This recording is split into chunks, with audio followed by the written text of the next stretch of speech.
அன்பு நண்பர்களே, ரமேஷ் மணிகண்டன் உயர்நீதிமன்ற வழக்கறிஞர். அது மட்டும் இல்லாமல் நம்மளுடைய தமிழக வெற்றி கழகத்தின் உறுப்பினர். இப்போ ஒரு விஷயம் நடந்துட்டு இருக்கு. என்ன அப்படின்னா, தமிழகத்தில் கவர்மெண்ட் அட்வொகேட் நியமனத்தில் குளறுபடி அப்படின்ற விஷயம் பரவலாக இருக்கு. அதை பற்றின விஷயங்களை ஷார்ட்டாக சொல்லணுன்றதுனால தான் இந்த பதிவை நான் போடுறேன். கவர்மெண்ட் அட்வொகேட் அப்படின்றது நீதிமன்றத்தை பொறுத்தவரையில் ரொம்ப முக்கியமான பதவி. மக்கள் நம்பி கடைசியா மக்கள் நம்புறது நீதிமன்றத்தை தான். அதுல கவர்மெண்ட் அட்வொகேட்டை பொறுத்த வரைக்கும் நல்ல அனுபவசாலியை, நல்ல அந்த லீகல் நாலேஜ் இருக்கிறவங்கள தான் போடணுன்றது ப்ரொசீஜர். எனக்கு மாயகிருஷ்ணன் அப்படின்னு ஒரு தம்பி ஒரு வாட்ஸ்அப்ல நிறைய டீட்டெயில்ஸ் அனுப்பிச்சிருந்தார். ஏன்னா அவர் அப்ளை பண்ணாராம், ஆனால் அவருக்கு அந்த பதவியை தரவில்லை அப்படின்னு சொன்னார். அவர் அனுப்பினதுல நான் பார்த்த ஒரு விஷயம் பாருங்க. இதுல பாத்தீங்கன்னா, ஒரு அமைச்சர், அமைச்சரோட பேரு வி சம்பத்குமார். அவர் பேக்வர்ட் கிளாஸஸ் வெல்ஃபேர் அமைச்சர்.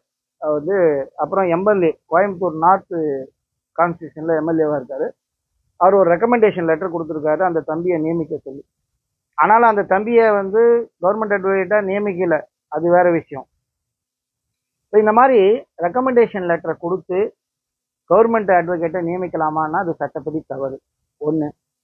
ரெண்டாவது, இதை போன்றே சீதா லக்ஷ்மி மதுரையில் இருக்கவங்க சில விஷயங்களை டீட்டெயில் அனுப்பிச்சிருக்காங்க. அதெல்லாம் நான் இந்த செக்ரட்டரி, லீகல் விங் செக்ரட்டரி திரு அறிவழகன் வழக்கறிஞருக்கு அனுப்பி வச்சிருந்தேன். அதே போல சீனிவாசன் மதுரையில் இருக்கிறவர், அவரும் சில விஷயங்களை அனுப்பி வச்சிருக்காரு. அதுவும் நம்மளோட அறிவழகன் சாருக்கு அனுப்பி வச்சிருக்கேன் நடவடிக்கை எடுப்பதற்காக. ஆனா இதுல பியூட்டி என்னன்னா, இந்த ரெக்கமெண்டேஷன் லெட்டரே யாருக்கு கொடுக்கப்பட்டிருக்கிறது என்றால் பாத்தீங்கன்னா, அந்த லீகல் விங்கில் இருக்கக்கூடிய திரு அறிவழகன் சாருக்கு கொடுக்கப்பட்ட ரெக்கமெண்டேஷன் லெட்டர்.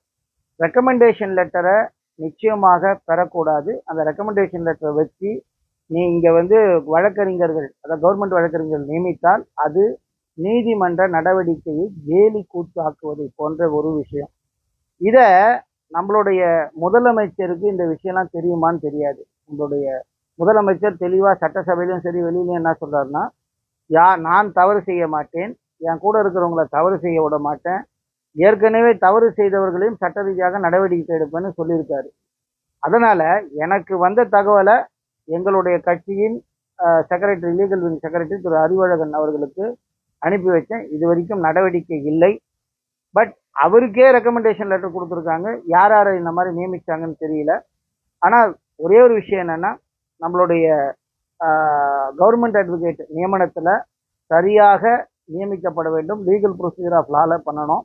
அது நடைபெறவில்லை என்றுதான் ஞான சௌந்தரி என்பவர், விழுப்புரத்தைச் சேர்ந்த சகோதரி ஒரு வழக்கு தாக்கல் செய்திருக்கார். அதுக்கு நான் தான் வழக்கறிஞர்.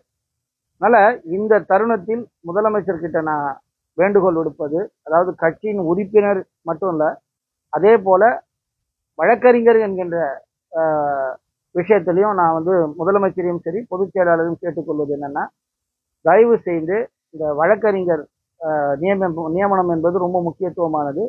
அதுல எந்த விதமான குளறுபடியோ ஊழலோ இல்லாதபடி தாங்கள் தயவு செய்து சரியான நோட்டிபிகேஷனை அனுப்பி வெளியிட்டு நேர்மையான முறையில நம்மளுடைய தளபதி விஜய் அவர்கள் எண்ணத்தின்படி நல்ல வழக்கறிஞர்களை நியமிக்க வேண்டும் என்று வேண்டுகிறேன். ரமேஷ் மணிகண்டன், உயர்நீதிமன்ற வழக்கறிஞர். வணக்கம்.